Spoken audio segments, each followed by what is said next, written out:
Hi everyone. So I have new insights about myself that I can share. This has to do with my eyes.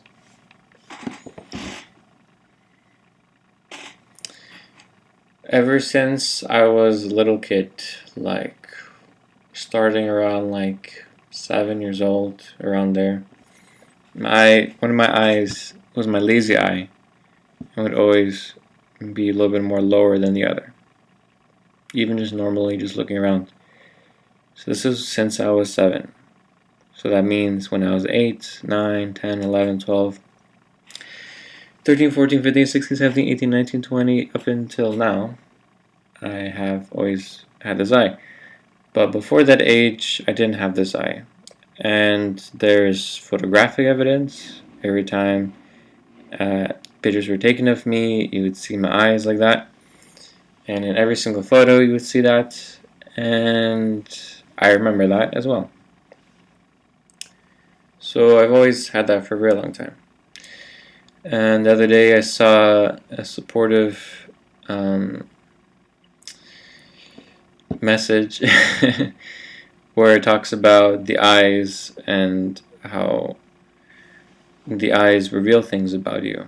And for me, I looked at my eyes point, and I've been aware that I've had this for a very long time.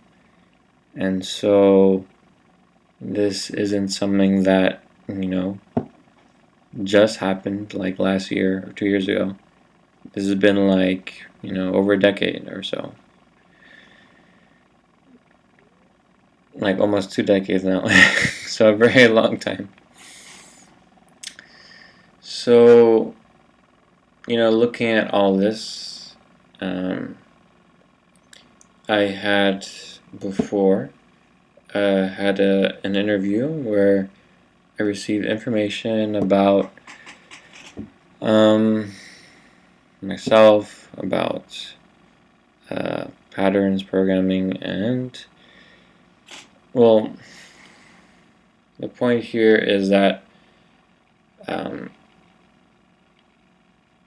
what I'm seeing is a lifelong pattern, lifelong programming that I'm dealing with, which relates with my eyes. That's my cross-reference for that. And over the last year, I have been working on this point with my eyes to try to figure out, how it can express happiness and enjoyment, and live those words, or even how to smile and all those different things. So I've been working on this, and anyway, so today I was looking at this, and I did have a dream. The content of the dream wasn't really that particular, except for the fact that there was someone there in my dream from my childhood. So when I woke up, I was sort of looking at my childhood, and at that time was elementary school, so right when I was 7, 8, 9, 10. So, I was looking at my experiences, and basically ever since the first grade, second grade, my daily life was I'd wake up, get ready to go to school, I go to school, I didn't connect with any of the people there, they were just people that were there. So, I did my work, there was math, science, history, English, and then at the end of that, I go home, do my homework, have my 1 or 2 hours of relaxation, then I would repeat the whole thing over again. And that was my life all the way up until, let's say, college. In college, I, explored more things more, gave myself more freedom to do things, but I still focus on my classes as well. So since I was 7, I've always had basically for 11 years, I guess, 11 or 15 years of a 9-to-5 job, basically. So yeah. So that's been my life, and the point that I want to stress is that during school I didn't connect with any other people there, meaning that I saw other people, peers, students, who would connect with other students, peers, and they would have fun together, they would laugh, they would sort of distract each other. Whereas I didn't have that, and I found my self-satisfaction through doing the work, through learning about things. Now, looking at this, the reason why I didn't connect with anyone was because I really was just so different. There was no one that really understood me when I spoke, meaning the topics I spoke about, the things I spoke, and the ones who did, let's say, listen to the things I spoke about, they were more from a point of never having heard any of that, and so more like, being fascinated or interested or learning about what I'm talking about. But I never ever found someone that was like, okay, I know what you're talking about, I get it, we're on the same page, I'm also interested in that. There was never that point of, let's say, equality where someone was equally at where, like how I was. You could also say someone who's very similar to me, who, in terms of the topics, understanding who I am, lots of different things. I never had that. So for me, within realizing that, looking at, okay, like using my imagination, if there is someone who was like me, similar to me, exactly like me, who was able to talk about things I was talking about, maybe at the same level, then it would be a different story. I mean, for me, I did have my parents, my mom, who did connect. Yet at the same time, as I, let's say, evolved my understanding, meaning when I went through the process of destiny with oneness and equality, she wasn't able to keep up with me, even though I saw everything that I was doing as a natural evolution from everything she had spoken about in terms of philosophy, understanding, enlightenment, consciousness, I guess. So for me that felt weird, but I knew that what I was doing was, let's say, right or that natural point. So anyway, so I never really had someone I connect with, who's at my age, who really followed me through it all.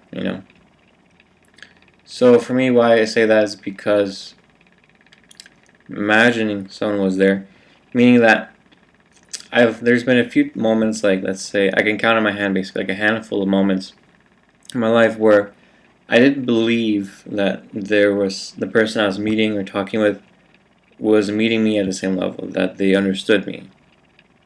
So in that moment, I believed that, and that moment of believing that to be the case, my experience of myself was very positive. I was really happy. And when I was looking at that, I then realized that all of this, let's say, positivity, it's like, let's say, released or triggered, or it comes about during these circumstances, during this trigger. And then I realized how, that's kind of like a point within humanity, a point within programming, and that for me, my eyes open up during those moments, meaning it's like I'm a child again. And that's why I think maybe like the first 6 years or so of my life, I was like that naturally with everyone, because when you're younger as a child, your programming is more simplistic, so everything your knowledge, your understanding is so simple that you're able to connect with everyone, because you don't have these barriers, ideas that they are different or they don't understand. Basically, everyone you're talking with understands in a way. You're at the same level with everyone in a way.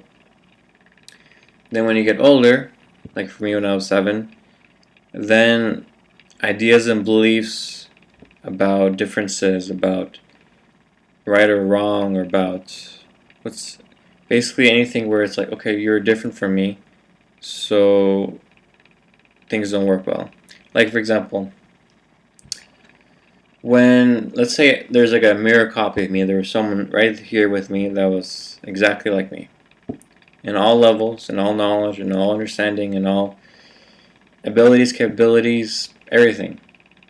Then there's like a natural comfortability, there's a natural openness because there's no secrets, there's nothing like that. You're able to act as crazy, as uninhibited, as whatever you want because there's no reason not to. They understand you.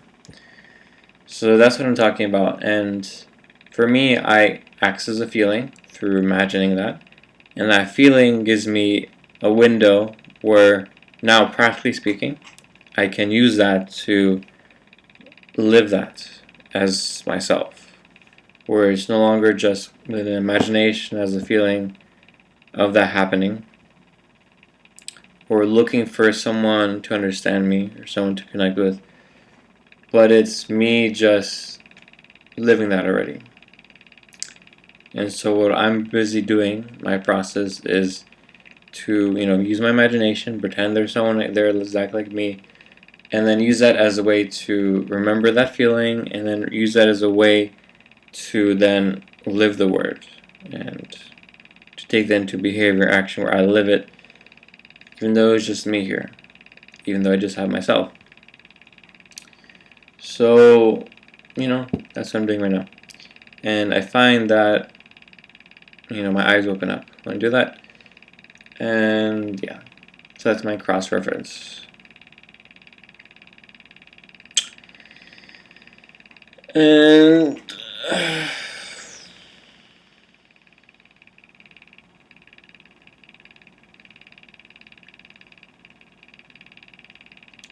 I would like to try to show on video how it is like, so I'll try it. No promises whether I'll fail or succeed, so let's try.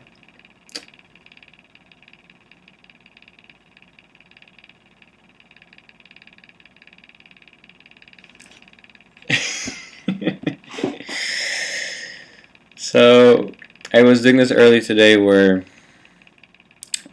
when I access that point, there's like some physical movements that I just see that I would do if that person was here. So then what I did was then to just, I sort of see it in my head, and then what I just decide to do is I decide to do it, so then I just do it physically. And then, yeah, even though my imagination, my trigger, there's nothing there really, there's no that a person I'm imagining that's there, but then it's just me living it. And it's really clear, I guess. So those are things that I'm doing. So yeah.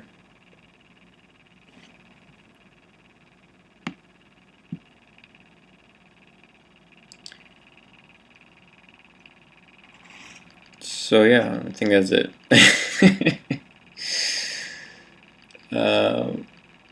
Okay. Thank you very much.